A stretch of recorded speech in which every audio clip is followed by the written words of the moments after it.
Hi, I'm Sue Kirby. I'm from Salem. I'm the tenant president of my building. We have 4 local tenant organizations in Salem, each in different buildings. And we've been in existence for 2 years and 3 months. We started in 2019 in December. And we've been actually pretty successful in terms of having the housing authority respond to the things that needed to be changed. We had a new executive director, and so she wasn't holding on to anything that was there before that she felt defensive about, and little by little we've had a lot happen. Well, one of the things that came up, and I believe it was in the middle of the summer, towards the middle of the summer, I was standing in the hallway. And we have a process for that, but this is sort of began outside the process of how we came up with issues and then decide what we're gonna focus on. I was standing there with the property manager, and one of our tenants who drives a scooter came up and said, "Who do I talk to about something?" And we said, "I don't know. Tell us what it is." And in front of the building, there was a sidewalk slab, a tree, and a sidewalk slab that had, been pushed up. She couldn't drive her scooter over that and had to take a left instead of a right and go down and go up the street, on the street, in order to get to where she needed to get to. And that would be generally true for any of the wheelchairs. It's a tripping hazard, of course, for anybody going by.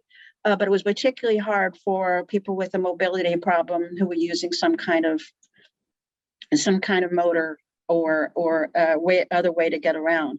So the property manager took that and said, "Well, I'll talk to, I'll see about that." She didn't do anything. So we began talking about it at a community meeting.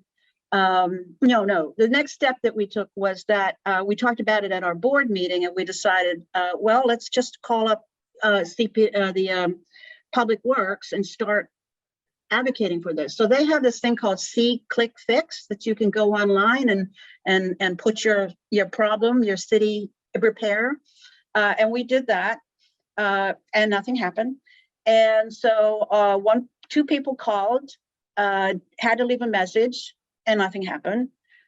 We put it in our newsletter and gave the phone number to call the DPW, and nothing happened.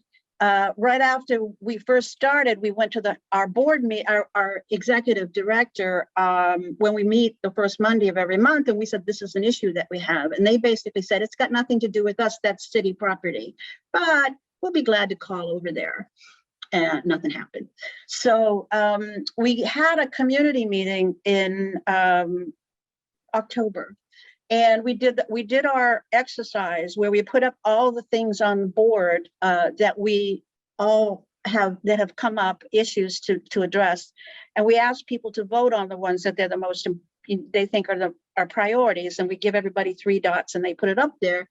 So one of the top 3 was the sidewalk repair, which was a good thing because not everybody in the room definitely needed it, but they understood the importance of it. So we started working a little bit more heavily on this. We said, okay, this is one of our major issues. So we did a few more calls. We put it back on See, Click, Fix.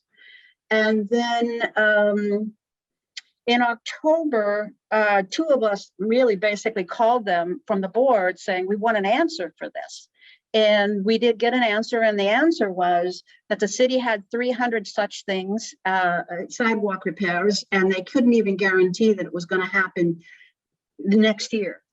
So we said, well, we had to take this to another level. So we wrote a letter to the mayor and basically said, we did this, and this, and we got no response. We had a beautiful picture of it, really, really good picture of it. There was a whole page, second page, so that they could see how big how big the jump was to have to get over there.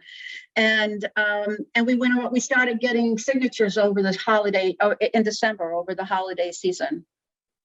At first, it was kind of slow. We had never done a petition before. Everything that we've done in a way that we were representing people who had said we were we had our process, and it didn't include, so far, we didn't have any obstacles. So petitions were not our thing. But we started getting people to sign. Eventually, towards the end of Christmas holiday season, we had 3 pages of signatures. So we had also said we were going to CC it to all the city councilors who we were impacted by, the at-large and our own ward captain or ward counselor. So we sent that out. I think it was like the day before New Year's, and on a Friday, and then on Tuesday we got a call from the mayor saying we've called over just to the public works, and that's going to be one of the first projects in the spring when it's warm enough. And in the meantime, they're going to do what they call a quick fix, where they put some asphalt in between it so that it's like this.